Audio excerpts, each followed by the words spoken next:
आप सभी लोग का स्वागत है रीट लेवल 2 मैथमेटिक्स क्लास में। तो आज हम लोग क्या पढ़ेंगे? परसेंटेज। परसेंटेज मतलब प्रतिशत। तो परसेंटेज का मीनिंग क्या होता है? परसेंटेज मतलब क्या होता है? पार्ट ऑफ 100, यानी 100 में कितना। अगर हम लोग लिखे 20%, इट मीन्स क्या? 100 में से कितना? 20। अगर इसी तरह 25% लिख दे तो इसमें इसका मतलब क्या? 100 में से कितना? 25। यही हुआ परसेंटेज का मीनिंग। तो अगर आपको पूछा गया जाए कि व्हाट इज 20% ऑफ 45, तो 20% ऑफ 45 क्या होता है अगर ये पूछा जाए, तो हम लोग यूनिटरी मेथड यूज करते हैं। इस डिफिनेशन जो परसेंटेज का डेफिनेशन है उसी पे यूनिटरी मेथड लगाते हैं। तो मतलब क्या, कैसे हम लोग कर रहे हैं कि 100 में अगर 20 हो जाए, 100 में से 20 होगा तो एक में से कितना होना चाहिए? 20/100 होना चाहिए। तो उसी तरह 45 में कितना होना चाहिए? 20/100 इंटू 45। तो यानी 20% ऑफ 45 क्या हो रहा है? 45 इंटू 20/100 हो रहा है। तो इस तरह हम लोग देख सकते हैं कि किसी भी नंबर का कुछ परसेंटेज अगर निकालना हो तो कैसे निकालना हो। यानी अगर मेरे को x% ऑफ ए बोला जाए, it means a into x/100 होता है। x% ऑफ ए का मतलब क्या होता है? a into x/100। उसके बाद सॉल्व करना है, जो वैल्यू होगा वो x% ऑफ ए हो। तो इसी तरह अगर दे दिया जाए आपको कि व्हाट इज 25% ऑफ 80, तो क्या होगा? 80 इंटू 25/100। अगर सॉल्व करोगे तो कितना होगा? 20 होगा। आपका कितना होगा आंसर? 20 होगा। कि 25% ऑफ 80 कितना होगा? 20 होगा। तो इस तरह हम लोग देख सकते हैं कि परसेंटेज को कैसे निकाल सकते हैं। किसी भी नंबर का परसेंटेज हम लोग कैसे निकाल सकते हैं, तो इस तरह हम लोग देख सकते हैं। अब क्या है कि कोई भी परसेंटेज है, जैसे 20% है, तो इसको कैसे लिख सकते हैं हम? 20/100। यानी इसको अगर हम कैंसल आउट करेंगे तो 1/5। तो ये क्या हुआ? परसेंटेज को हम लोग किस में कन्वर्ट किए? फ्रैक्शन में कन्वर्ट किए। To fraction. तो परसेंटेज को फ्रैक्शन में कैसे कन्वर्ट करना है? बस 100 से डिवाइड कर देना। यानी 25% बोले तो 100 से डिवाइड करोगे तो फ्रैक्शन कितना होगा? 1/4। यानी 25% क्या होता है असल में? 1/4 के इक्वल होता है। उसी तरह अगर 20% को डेसिमल में कन्वर्ट करें तो क्या हुआ? बस फ्रैक्शन को डेसिमल में कन्वर्ट करना है, ठीक है ना? डेसिमल में कन्वर्ट करना, तो ये कितना होगा? 0.2। वही 25% कितना होगा? 0.25। तो इस तरह आप देख सकते हो कि किसी भी फ्रैक्शन को हम लोग डेसिमल में कैसे कन्वर्ट, किसी भी परसेंटेज को हम लोग डेसिमल में कैसे कन्वर्ट कर सकते हैं, या किसी भी परसेंटेज को हम लोग फ्रैक्शन में कन्वर्ट कैसे कर सकते हैं। तो इस तरह देख सकते हैं ना। इसका उल्टा देखते हैं कि किसी भी फ्रैक्शन को अगर 1/4 है, इसको हम लोग परसेंटेज में कैसे कन्वर्ट करें। तो इसको परसेंटेज में कन्वर्ट करने के लिए बस हमको 100 से मल्टीप्लाई करना होता है। 100 से मल्टीप्लाई किए यानी कितना परसेंट है? ये 25% है। या अगर मैं देखूं 1/5, देखूं 1/5 फ्रैक्शन है, इसको परसेंटेज में कन्वर्ट करना है तो 100 से मल्टीप्लाई करो। तो अगर मल्टीप्लाई करोगे तो कितना परसेंट होगा? 20% होगा, ठीक है। इसी तरह अगर आपको दे दो कि 7/5 7/5 फ्रैक्शन है, इसको परसेंटेज में कन्वर्ट करना है तो इसको 100 से मल्टीप्लाई करो तो कितना हो गया? 140% हो गया। तो फ्रैक्शन को परसेंटेज में कैसे कन्वर्ट करते हैं? तो 100 से मल्टीप्लाई कर देते हैं। सिमिलरली अगर डेसिमल को परसेंटेज में कन्वर्ट करना है तो बस क्या करना है? 100 से मल्टीप्लाई कर देना। यानी किसी भी नंबर को अगर परसेंटेज में कन्वर्ट करना है तो उसको 100 से मल्टीप्लाई कर दो तो कितना होगा? 20% होगा। 0.25 इंटू 100 करेंगे तो कितना होगा? 25% होगा। तो इस तरह हम लोगों ने देखा कि कोई भी अगर मेरा परसेंटेज दिया हुआ है, ये परसेंटेज हुआ, ये मेरा डेसिमल हुआ, ये मेरा फ्रैक्शन हुआ, ठीक है। ये तीन चीज दिए मैं। तो अगर परसेंटेज से हमको फ्रैक्शन में कन्वर्ट करना है तो किससे क्या करते हैं हम लोग? 100 से डिवाइड करते हैं।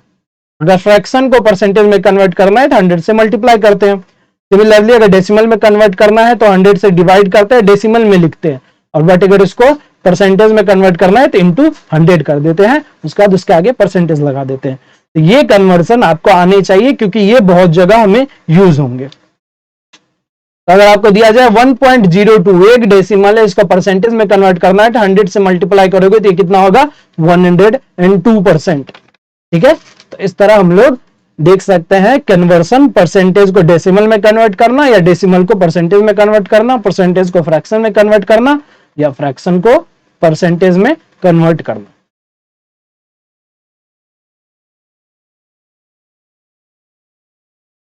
नाउ हम देखते हैं कि क्वेश्चन है व्हाट इज द 30% ऑफ 40। अगर ये डायरेक्ट आपको पूछा जाए तो ये तो अभी जस्ट देखा, ये क्या होगा 40 इंटू 30/100 यानी कितना हो गया 12। उसको सॉल्व करेंगे तो कितना आएगा हमारा परसेंटेज 12 आएगा। तो हम लोगों ने परसेंटेज देख लिया कि किसी का परसेंट कितना होता है, ये हमको समझ में आ चुका है।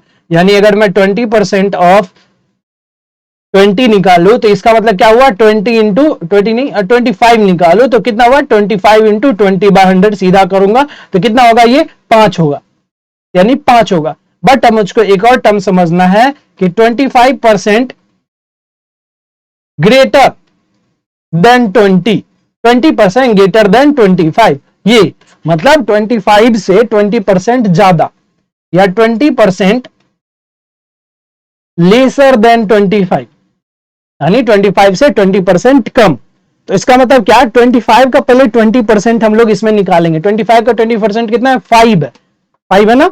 तो उसके बाद 5 ज्यादा यानी 25 का 20% 5 है, और यानी 25 से 5 ज्यादा यानी 25 प्लस 5 कितना हो गया 30 हो गया।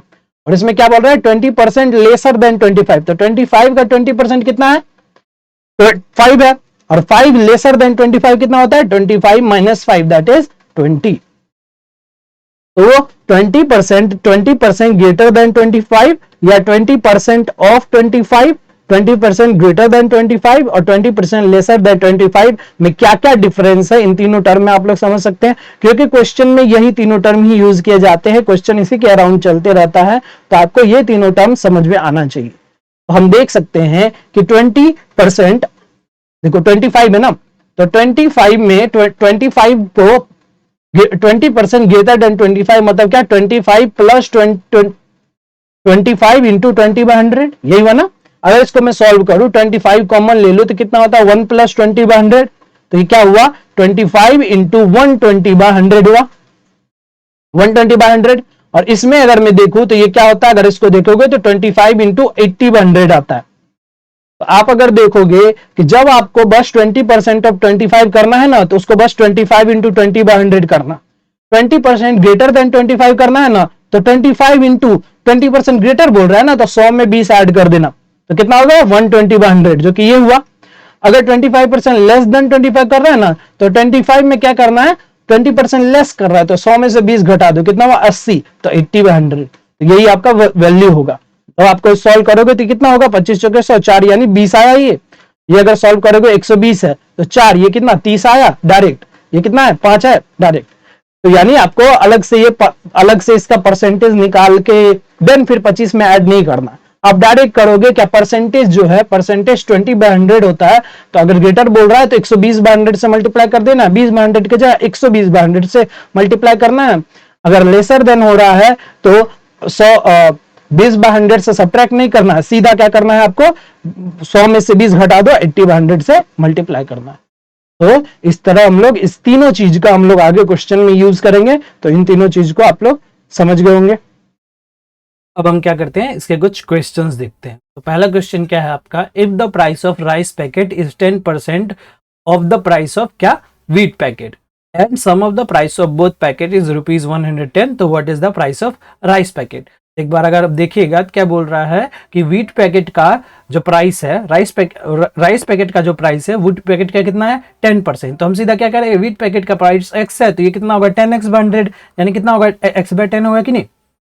और उन दोनों का सम 110 है, तो यानी x प्लस x/10 कितना होगा 11x/10 होगा। 11x/10 का सम अगर 110 है तो x की वैल्यू से निकल जाएगी। x की वैल्यू कितनी होगी, अगर 110 है तो x की वैल्यू 100 होगी। x की वैल्यू अगर 100 होगी तो आप 100 सीधा नहीं लगाना, यहाँ पूछ रहा है कि प्राइस ऑफ राइस पैकेट क्या होगा। प्राइस ऑफ राइस पैकेट असल में कितना था x/10, तो 100/10 कितना हुआ 10। तो इस तरह आपका सॉल्यूशन क्या होगा 10 होगा। तो इस टाइप के क्वेश्चन कैसे करने हैं, इस टाइप का क्वेश्चन आप पहला लाइन से आपने कंडीशन निकाला, कंडीशन क्या निकाला आपने x माना तो ये x/10 हो जाएगा, x/10 हो गया। और दूसरा लाइन हमारा क्या बोल रहा है कि उन दोनों का सम 110 होता है, तो दोनों को ऐड करते हैं। तो ऐड करने के लिए मुझको ऐसे लिखना नहीं चाहिए, क्योंकि हम लोग अब कॉम्पिटिटिव का एग्जाम का है, तो ये सब लिखना जरूरी नहीं है आपको। x प्लस x/10 आपको पता है वो 11x/10 होगा, वो किसके इक्वल है 110 के इक्वल है, तो x की वैल्यू 100 हो जाएगी। x की वैल्यू जैसे ही शो हो गई तो लोग क्या करते, अच्छा x की वैल्यू शो हो गई, 100 टिक मार के आगे बढ़ जाते। नहीं, आपको ध्यान रखना लास्ट में कि प्राइस किसका पूछ रहा है, व्हीट पैकेट का प्राइस पूछ रहा है कि राइस पैकेट का पूछ रहा है। राइस पैकेट का प्राइस पूछ रहा है तो राइस पैकेट का प्राइस आप देख रहे हो x/10 था, तो 100/10 कितना होगा, 10 होगा, तो आपका सॉल्यूशन कितना हो जाएगा, 10 हो जाएगा।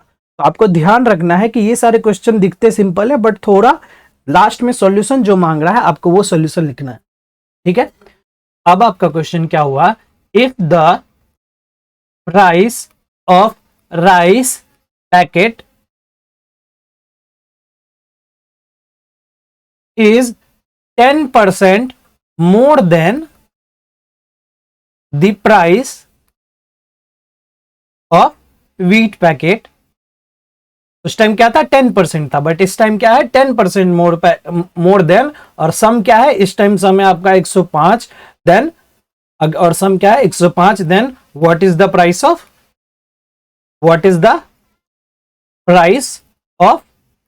Wheat packet. इस टाइम मैं पूछ रहा हूं कि व्हीट पैकेट का प्राइस कितना है, ठीक है। तो उस टाइम क्या था, 10% डायरेक्ट था, बट यह क्या कर रहा है 10% मोर देन।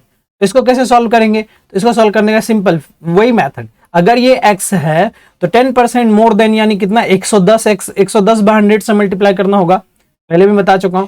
110/100 से मल्टीप्लाई करना पड़ेगा, यानी कितना होगा, ये 11x/10 होगा ना, x प्लस 11x/10 कितना हुआ, इन दोनों का सम 105 है, तो ये कितना हुआ, x प्लस 11x/10 कितना हुआ, ये 21x/10 की वैल्यू इतनी हो गई, 21x/10 की वैल्यू 105 हो गई, तो x की वैल्यू कितनी होगी, अगर 21 से 5 कटा, 10 5 जा 50 होगी। अगर मैं वापस ऐसे दिखाऊं, 21x/10 की वैल्यू 105 हो गई, तो x की वैल्यू कितनी होगी, ये 5 बार में कटेगा, और 10 पचे कितना होगा, x की वैल्यू 50 होगी, और x ही क्या है, प्राइस ऑफ व्हीट पैकेट। तो प्राइस ऑफ व्हीट पैकेट कितना होगा हमारा, ₹50।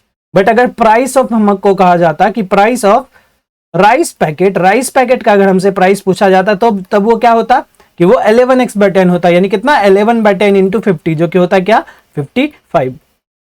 तो देख सकते हो कि आप 50 + 55 105 होता है।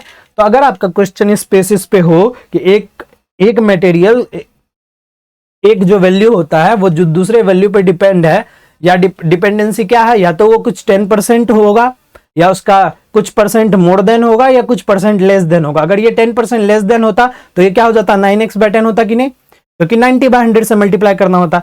तो ये तीनों टाइप के क्वेश्चन अगर आए तो आप डायरेक्टली सॉल्व कर सकते हैं।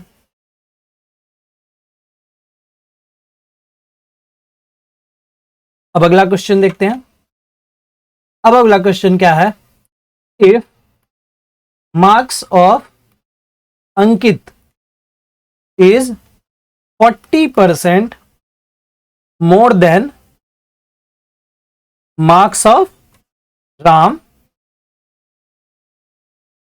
How much percentage marks of Ram is less than of Ankit। आपके ऑप्शन है 30 होल 5/8%, दूसरा है 28 होल 4/7%, तीसरा है 23 होल 2/7%, और चौथा है 22 होल 3/7%। तो वीडियो पॉज करके आप इसको सॉल्व करने का ट्राई करें।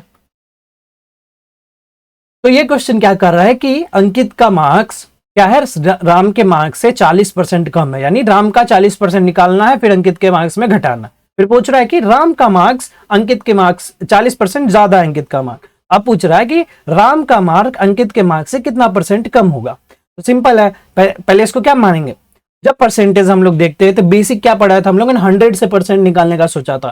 तो इस केस में हम लोग क्या करेंगे, 100 ही ले लेंगे। तो राम के मार्क अगर 100 है तो अंकित का मार्क कितना होगा, 140 होगा कि नहीं। इसको समझने में आपको कोई दिक्कत नहीं होनी चाहिए कि ये 140 होगा, क्योंकि 40% मोर देन है ना। अब लेस देन कितना, अब कम कितना है, 40 है ना कम। 40 अगर कम है और किससे कम है, अंकित से कम है, तो देखते हैं कितना परसेंटेज निकालेंगे। तो क्या अंकित का मार्क्स नीचे में आएगा और इंटू 100 होगा। तो अगर आप इसको सॉल्व करेंगे तो कितना होगा, 200/7 होगा। ये होगा 200/7, और 200/7 की वैल्यू कितनी होती है, कितनी होती है, 28 होल 4/7%। तो आपका सॉल्यूशन क्या हो जाएगा, ये हो जाएगा। तो कुछ क्वेश्चन में जहां आप x मानना चाहते हो वहां आप x मान सकते हो, क्योंकि उसमें एक वैल्यू दी गई थी। क्या वैल्यू दी गई थी कि उनका सम कुछ है, सम की वैल्यू कुछ दी गई थी ना। बट इसमें कुछ वैल्यू दी गई है कि इनका सम है, उन दोनों के मार्क्स का सम इतना है, या इन दोनों मार्क्स का सम कुछ और है, ठीक है, या उन दोनों के मार्क्स का डिफरेंस ये है। ऐसा कुछ दिया गया है? नहीं दिया गया। अगर ऐसा नहीं दिया गया है तो हम कुछ भी मार्क्स मान सकते हैं। बट सबसे आसान क्या होता है मार्क्स मानना? 100 मानना आसान होता है। क्यों? क्योंकि उसका परसेंटेज हम इजीली निकाल सकते हैं। इसलिए हम लोगों ने क्या किया, राम का मार्क्स अगर 100 है तो अंकित का मार्क मैंने बोल दिया सीधा 140 है, सीधा 140 है, तो 140 हो गया ना। अब पूछ रहा है नेक्स्ट क्वेश्चन क्या, नेक्स्ट लाइन क्या, कि कितना परसेंटेज मार्क्स राम कम है अंकित से। तो पहले देखूंगा कितना कम है, 40 कम है, और किससे कम होना चाहिए? अंकित से कम होना चाहिए। तो परसेंटेज निकालूंगा 40 अपॉन किसका मार्क्स? अंकित का मार्क्स। अंकित का मार्क्स 140 है, इंटू 100। आपका क्या हो गया सोल्यूशन? 28 होल 4/7।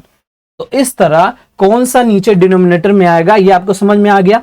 तो परसेंटेज निकालते समय आपका ध्यान रखना है कि परसेंटेज किसके साथ निकाल रहे हैं। तो जिसके साथ निकाल रहे हैं उसका वैल्यू नीचे डिनोमिनेटर में आता है, फिर हम 100 से मल्टीप्लाई कर देते हैं। इस तरह हम अगला क्वेश्चन हम देखते हैं। तो अगला क्वेश्चन है, if Ram earns 20% more than Shyam and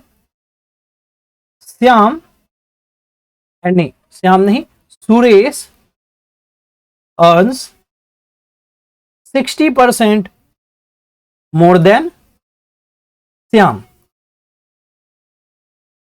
then how much percentage Suresh earns of Ram? ठीक है, आपका ऑप्शन है, ए ऑप्शन है 100%, बी ऑप्शन है 50%, सी ऑप्शन है 80%, डी ऑप्शन है 200%। तो क्वेश्चन लिखते समय आप समझ गए होंगे कि क्या पूछ रहा है इसमें। तो अगर मैं सॉल्व करना लगूं तो आप वीडियो पॉज करके सॉल्व कर सकते हैं। तो देखिए अब मैं सॉल्व करूं तो क्या बोल रहा है, Ram earns 20% more than Shyam और सुरेश 60% मोर देन श्याम। तो देखो, और पूछ रहा है कि how much percentage Suresh earn of Ram. अब देखिए आपके पास 3 वैल्यू है ना, कि राम कितना अर्न करता है, श्याम कितना अर्न करता है, सुरेश कितना अर्न करता है। तो आप देखोगे कौन सा वैल्यू दोनों में कॉमन है, यानी कौन सा जो वैल्यू दोनों में कॉमन है। तो देखो, सुरेश श्याम का 60% करता है और राम भी श्याम का 20% मोर देन करता है। यानी श्याम को हम लोग इसमें 100 मान लेंगे। अगर श्याम को मैंने 100 मान लिया, यहाँ पे क्वेश्चन क्या होगा, लेस देन होना चाहिए। अगर श्याम को मैंने 100 मान लिया तो ये कितना होगा, राम अर्न्स 20% लेस देन, तो राम कितना अर्न करेगा, 80 करेगा, और सुरेश कितना अर्न करेगा, 160 करेगा ना, 160 करेगा। तो बस इसमें क्या क्वेश्चन था, इस क्वेश्चन में आपको मानना आता है कि किसको 100 माने, तो उसको 100 मानेंगे जिसका रिलेशन दोनों के साथ था। तो श्याम का रिलेशन राम के साथ भी है और सुरेश के साथ भी है मनी अर्न करने में। तो क्या हुआ, 100 मान लिया इसको, तो सीधा निकल गया 20% लेस देन यानी 80 ये हो गया, और 60% मोर देन यानी 160 ये हो गया ना। अगला लाइन क्या है, then how much percentage Suresh earn of Ram, कि राम का कितना परसेंट सुरेश अर्न करता है। तो कितना सुरेश अर्न करता है, राम का कितना परसेंट। ये नहीं बोल रहा है कि राम से कितना ज्यादा परसेंट अर्न कर रहा है, राम का कितना परसेंट अर्न करना है, यानी सिंपल हमको परसेंटेज निकालना है। और सुरेश का मार्क्स अपॉन राम का मार्क इनटू 100, तो कितना होगा, 200% होगा। तो ये भी करने की जरूरत नहीं था, आप सीधा बोले अच्छा ये 80 है, ये 160 है, यानी 2 टाइम्स है, 2 टाइम्स मतलब 200%। तो आपका सोल्यूशन क्या हो जाएगा, 200%। बट आपको अगर क्वेश्चन हो then how much percentage Suresh earns more than of Ram, जैसे ऊपर में relation more than less than का है, तो मोर देन ऑफ राम अगर बोलता कि राम से कितना ज्यादा वो अर्न करता है, कितना परसेंट ज्यादा अर्न करता है, तो कितना ज्यादा अर्न करता है वो निकालना पड़ेगा। कितना ज्यादा अर्न करता है, 80, और किससे ज्यादा, किससे रिलेशन निकाल रहा हो, राम से रिलेशन निकाल रहा हो, तो राम का मार्क्स नीचे जाएगा, इंटू 100 हो गया। ये टोटल असल में कितना है, 100% है। तो इस केस में आपका आंसर क्या हो जाएगा, 100% हो जाएगा। तो अब आपको मोर देन, लेस देन या डायरेक्ट किसी का परसेंटेज वाला क्वेश्चन हो तो आप इजीली कर सकते हो। आपको कोई भी कंफ्यूजन नहीं होनी चाहिए कि कहीं भी मोर देन दे दिया या कहीं भी लेस देन दे दिया तो उस क्वेश्चन को हम कैसे सॉल्व कर सकते हैं। ठीक है, अब इसी तरह अगला क्वेश्चन देखते हैं। अब आपका क्वेश्चन क्या है कि if you increase numerator by 8% and decrease denominator by 10% then the fraction become 2/3, what is the fraction. मतलब कुछ क्वेश्चन आते हैं जिसमें क्या करते हैं हम लोग कि न्यूमरेटर को बढ़ा देते हैं, फिर डिनोमिनेटर को घटा देते हैं, या आपस में दोनों को या तो बढ़ा देते हैं या किसी एक को घटा बढ़ा देते हैं। फिर पूछता है कि ओरिजिनल फ्रैक्शन क्या था, इसको कैसे सॉल्व करना है। तो अगर मैं सॉल्व करने लगूं कि कैसे, एक मेथड कैसे हुआ सॉल्व करने का मेथड देखते हैं कि क्या x/y मैंने फ्रैक्शन मान लिया, तो पहले क्या बोला, न्यूमरेटर को 8% बढ़ा दिया, तो मतलब क्या 108/100 से मल्टीप्लाई किया, कोई दिक्कत इसको समझ नहीं, ये तो पहले भी कर चुके हैं। 10% डिनोमिनेटर को घटा दिया, तो यानी 90/100 से मल्टीप्लाई कर दिया और इसकी वैल्यू 2/3 हो गई। ना इसको हम लोग सॉल्व कर लेंगे। तो बट इस तरह एक मेथड हुआ सॉल्व करने का। पर आप देखो कि ये जो 100/100 है, जब न्यूमरेटर डिनोमिनेटर दोनों को घटाए बढ़ाए या किसी एक को घटाए बढ़ाए, यानी दोनों में कुछ छेड़छाड़ करे, तो ये 100/100 हमेशा कैंसिल आउट होगा कि नहीं, 100/100 कैंसिल आउट होगा। अगर y को टच नहीं करते, डिनोमिनेटर को टच नहीं करते, तो नीचे में कभी भी कोई परसेंटेज निकालना नहीं होता, तो तब ये 100 चलता, ये कुछ 100 वैल्यू है, ठीक है, यानी 108/100 है कुछ, तो यहाँ पे उस केस में ऐसा वैल्यू चलता। बट नीचे हम डिनोमिनेटर के साथ भी जब कुछ कर रहे हैं तो हमेशा 100/100 कैंसिल आउट होगा ना, तो यानी इतना लिखने की जरूरत है नहीं। जब आप देख लोगे क्वेश्चन में कि न्यूमरेटर और डिनोमिनेटर दोनों में छेड़छाड़ कर रहे हैं, तो आप सीधा करोगे कि अगर मैं क्या बोल रहा हूं, इंक्रीज न्यूमरेटर बाय 8%, तो यानी ये x इंटू 108 हो गया और ये y इंटू 90 हो गया। आपको क्या दिया है, x into 108 upon y into 90 equal to आपको कितना दिया है, 2/3। अब अगर सॉल्व करोगे तो कितना होगा, ये हो गया 3, तो 3 तिया 9 और 5/9 हो गया, तो x/y की वैल्यू कितनी होगी, 5/9। इस तरह आप सॉल्व कर सकते हो। तो क्या करना है, बस ध्यान रखना है कि अगर आपको दिख रहा हो कि न्यूमरेटर डिनोमिनेटर दोनों में छेड़छाड़ कर रहे हैं, आंसर हर में दोनों में छेड़छाड़ कर रहे हैं, तो 100 लिखने की जरूरत नहीं है, सीधा 8% बढ़ा, यानी 108x होगा, ये कितना होगा, 90y होगा। 108x अपन 90y की वैल्यू 2/3 है, तो x/y की वैल्यू इजिली निकल सकती है। इस तरह आप इस टाइप के क्वेश्चन सॉल्व कर सकते हो, न्यूमरेटर डिनोमिनेटर के सारे क्वेश्चन सॉल्व कर सकते हो।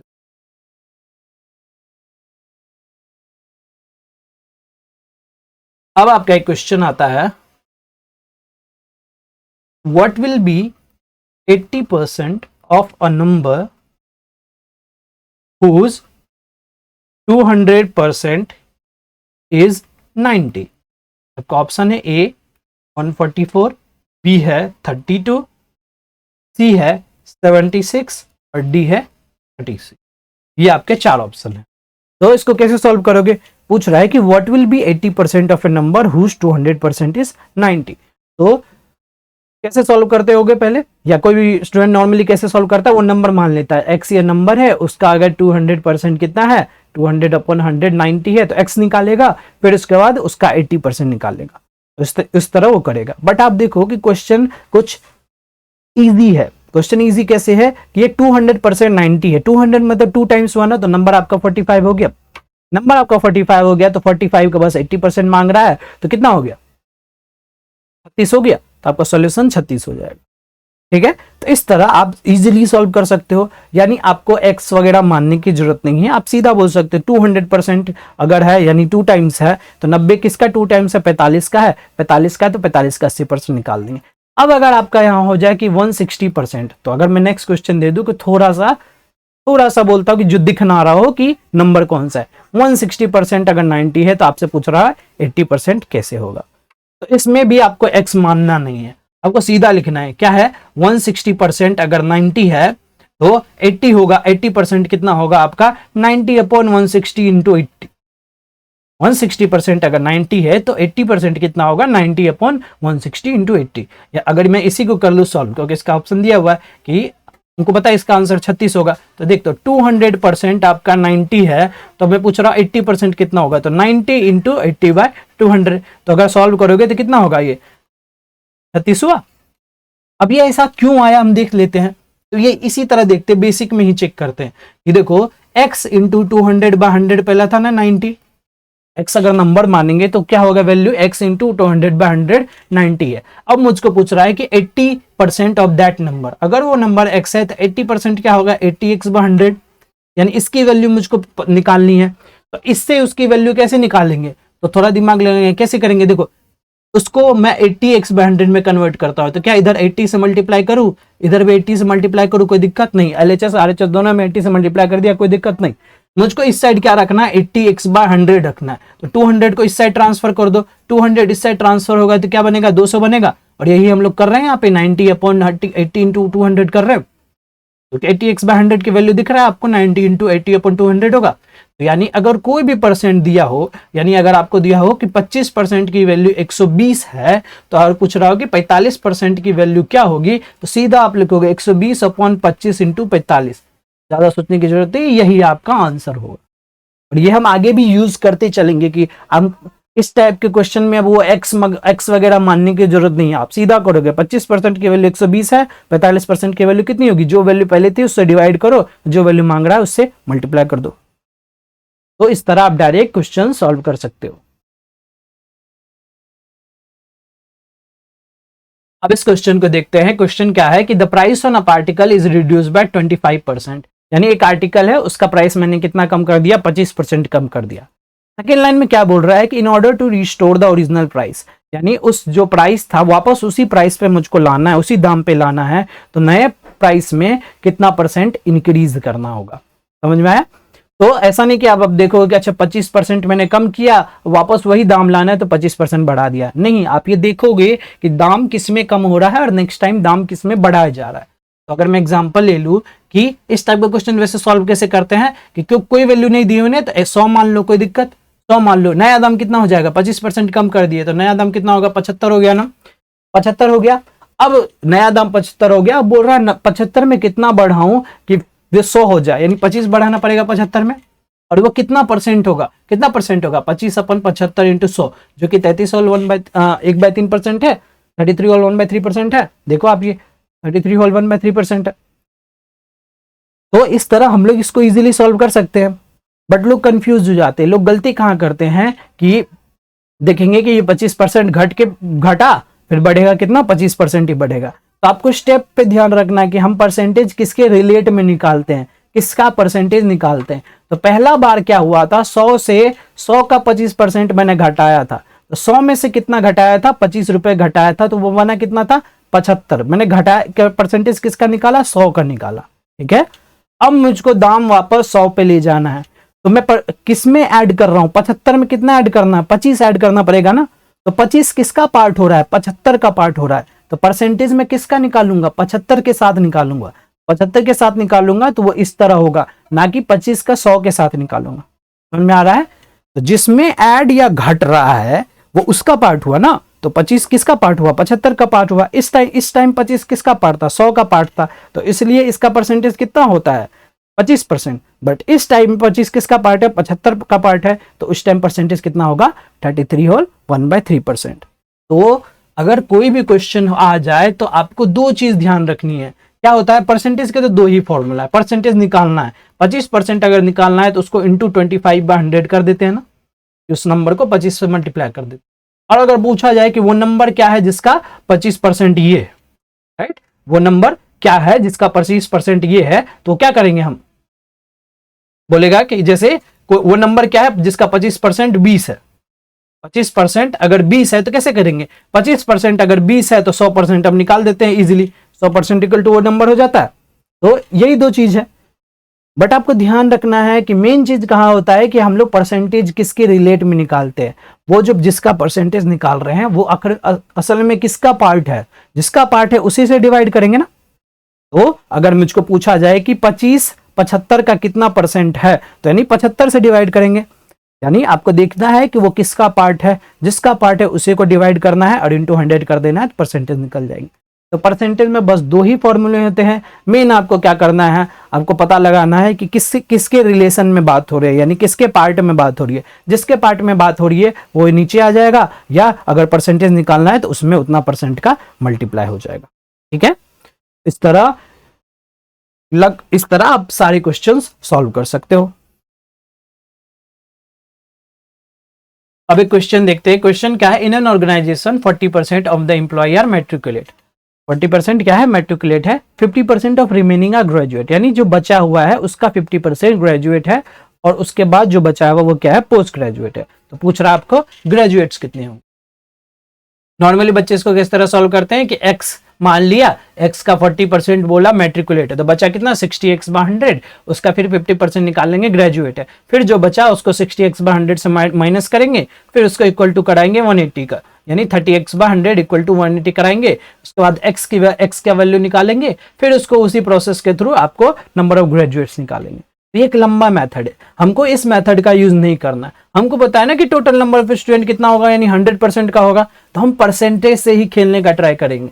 अब तो स्मार्ट हम लोग हो चुके हैं, तो हम लोग परसेंटेज से खेलने का ट्राई करेंगे। चलिए परसेंटेज से खेलते हैं।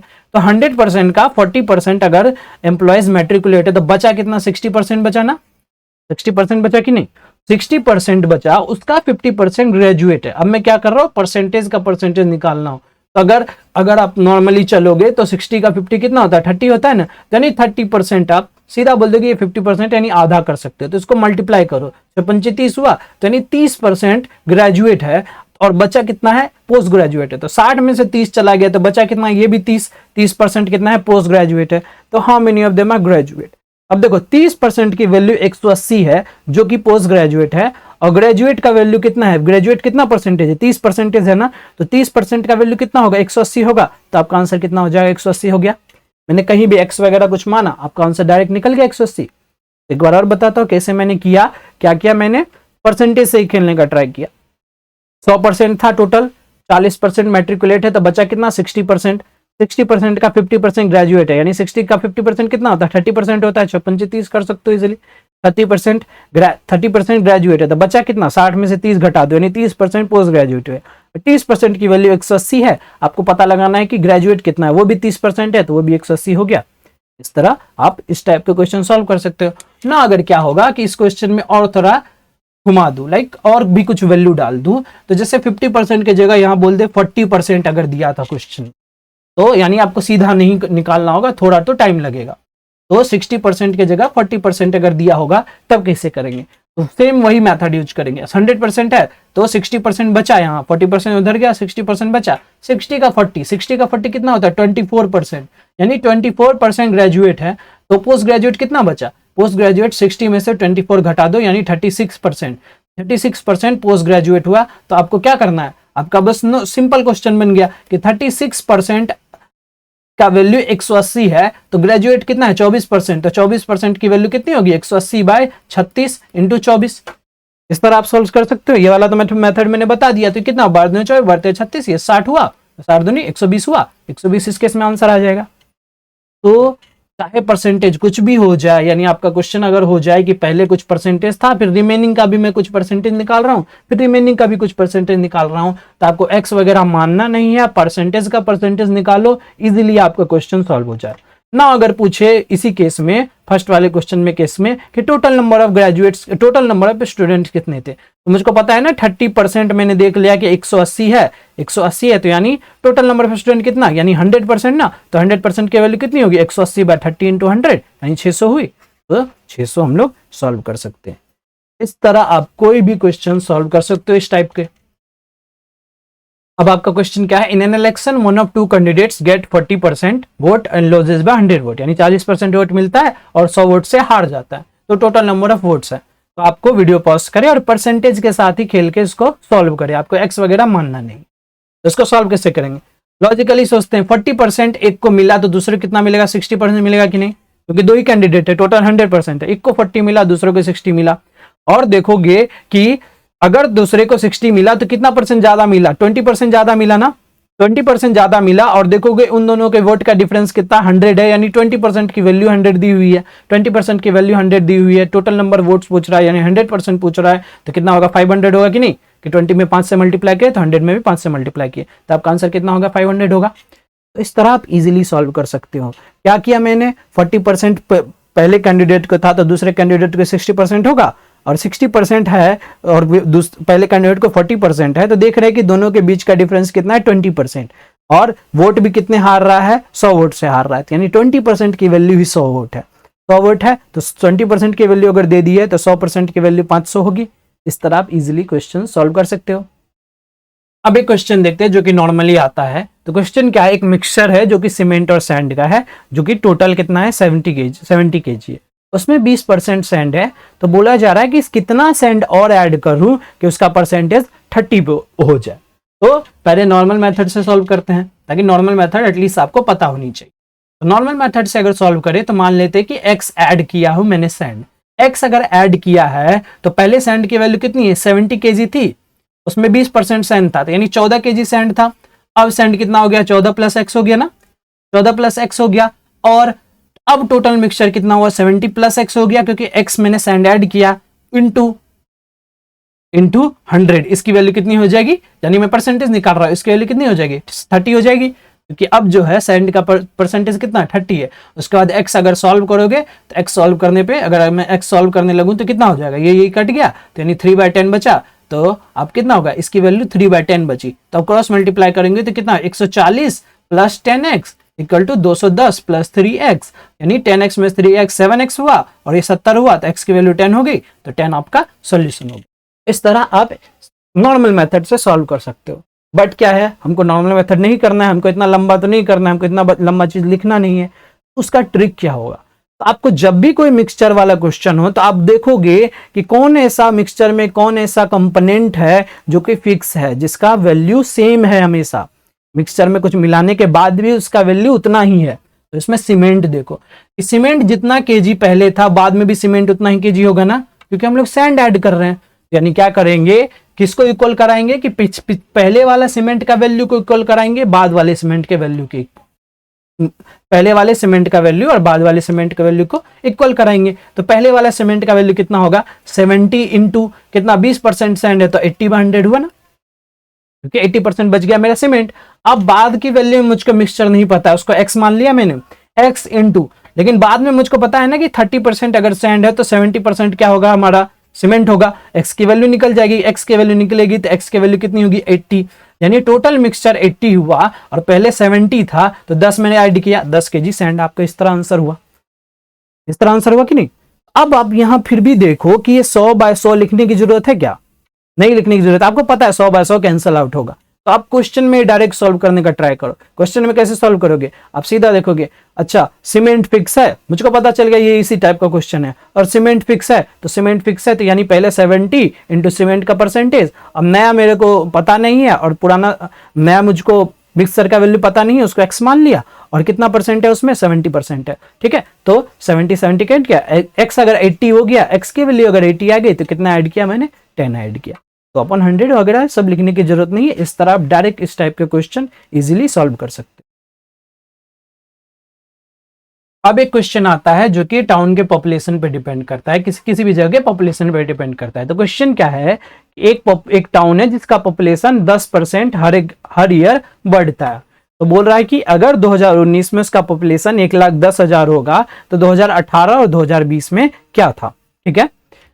तो इसको हम कैसे सॉल्व करेंगे, सबसे पहले तो 2020 का हम इजीली निकाल सकते हैं। कैसे निकाल सकते हैं कि इसका 110% करना है, सिंपल है ना कि 10% हर साल बढ़ रहा है, तो इसका 110% क्या होगा 11 इंटू 11 कितना 121 हुआ, तो 121 हुआ तो 1,21,000, तो मुझको दिख रहा है ये दोनों ऑप्शन में ना। आपको ध्यान रखना कि 2018 का कैसे लिखेंगे। अब 2018 का 2020 का निकालने के लिए इसका 110% कर दिए, तो ऐसा नहीं करना कि अब इसका 90% कर दिए, क्योंकि 10% कम होगा। आप सोच के कि पिछले साल इसका 10% कम होगा, क्योंकि 10% बढ़ता है हर साल, ऐसा नहीं है। तो अगर आप उसका 10% कम करोगे तो यानी 90/100 से मल्टीप्लाई करना होगा, तो 11 नंबर 99 होगा, तो 99,000 होगा। और पहला ही ऑप्शन 99,000 है, आप मार के खुश हो गए, आगे बढ़ोगे, आपका आंसर गलत होगा।